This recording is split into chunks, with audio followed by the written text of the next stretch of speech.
साथीहरु आजको यस भिडियोमा तपाईलाई देखाउन गइरहेको छु कि तपाई कसरी ब्लेन्डरलाई डाउनलोड र इन्स्टल गर्न सक्नुहुन्छ तपाईको आफ्नो कम्प्युटरमा। आउनुहोस् सुरु गरौँ। साथीहरु सर्वप्रथम हामी बुझौं कि ब्लेन्डर के हो। यदि तपाईलाई थाहा छैन ब्लेन्डर भनेको के हो भने पहिला हामी बुझौं कि ब्लेन्डर भनेको के हो। यसको लागि तपाई सिम्पली गुगलमा म तपाईलाई लगेर देखाउँछु। यो ब्लेन्डरमा यहाँनिर सर्च गरे म यहाँले जो पछाडीको .org छ म त्यसलाई हटाइदिन्छु र तपाईलाई गुगलमा लगेर म तपाईलाई देखाउँछु कि ब्लेन्डर के हो।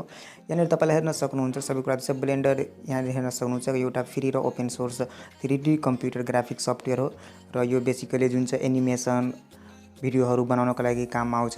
म तपाईलाई सबै कुरा यसमा देखाउँछु। यसको लागि म डाउनलोडमा क्लिक गरे। डाउनलोडमा क्लिक गरिसकेपछि डेमो फाइलमा क्लिक गर्नु होला र यहाँनिर तपाई केही डेमोहरु हेर्नु होला। सबै कुरा देखाएको छु कस्तो कस्तो यहाँनिर मुभी बनाइन्छ ब्लेन्डरलाई युज गरेर। र यदि तपाई एनिमेसन गर्न चाहनुहुन्छ एनिमेटर बन्न चाहनुहुन्छ भने तपाई ब्लेन्डरबाट यो सबै काम तपाई गर्न सक्नुहुन्छ र म यस भिडियोमा तपाईलाई देखाउँछु कि कसरी तपाई यसलाई डाउनलोड र इन्स्टल गर्न सक्नुहुन्छ।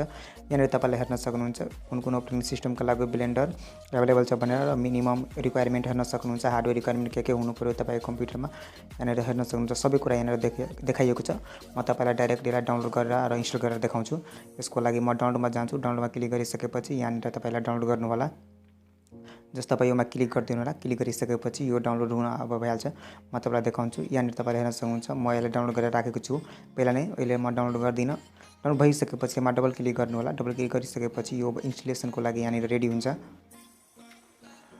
यसपछि तपाई म यसलाई बन्द गरिदिन्छु।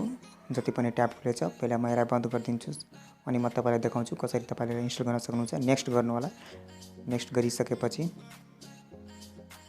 यसलाई चाहिँ नेक्स्ट गर्नु होला। नेक्स्ट गरिसकेपछि आई एक्सेप्ट मा टिक लगाएर फेरिबाट नेक्स्ट गर्नु होला र यहाँनिर तपाईले हेर्न सक्नुहुन्छ लोकेसन। यदि तपाईले चेन्ज गर्न चाहनुहुन्छ भने कहाँ तपाई इन्स्टल गर्न चाहनुहुन्छ त्यसको लोकेसन तपाई यहाँ सेट गरिदिनु होला। बाइ डिफल्ट यो सी ड्राइभमा इन्स्टल हुन्छ र यसलाई इन्स्टल गर्नु होला। इन्स्टल छिटै भइहाल्छ इन्स्टल र इन्स्टल भइहाल्छ। म तपाईलाई देखाउँछु यसको इन्टरफेस कस्तो हुनेछ र के तपाई यसमा गर्न सक्नुहुन्छ। सबै कुरा म तपाईलाई यसमा देखाउँछु। हेर्दै राख्नुस्।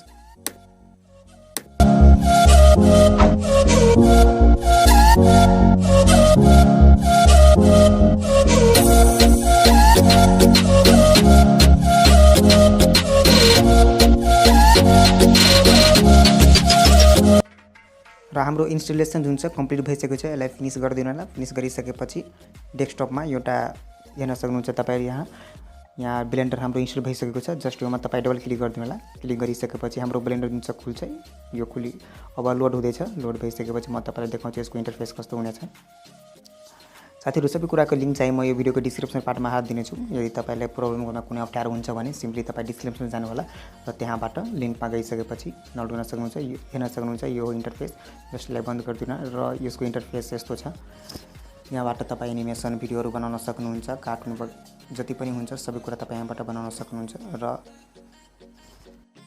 साथीहरु कतिपय कम्प्युटरमा के हुन्छ भने ब्लेन्डर जति बेला इन्स्टल भइहाल्छ र जब हामी त्यसलाई ओपन गर्छौं त्यहाँनिर एउटा मेसेज शो गर्छ। सो मेसेजमा के हुन्छ भने यहाँनिर देखाउँछ अनसपोर्टेड ग्राफिक कार्ड र ड्राइभर भनेर अथवा ब्लेन्डर जुन छ वर्क गर्दैन। यदि तपाईमा यस्तो प्रब्लम आउँछ भने तल मलाई कमेन्ट गरिदिनु होला। म यसबारे भिडियो बनाइदिने छु।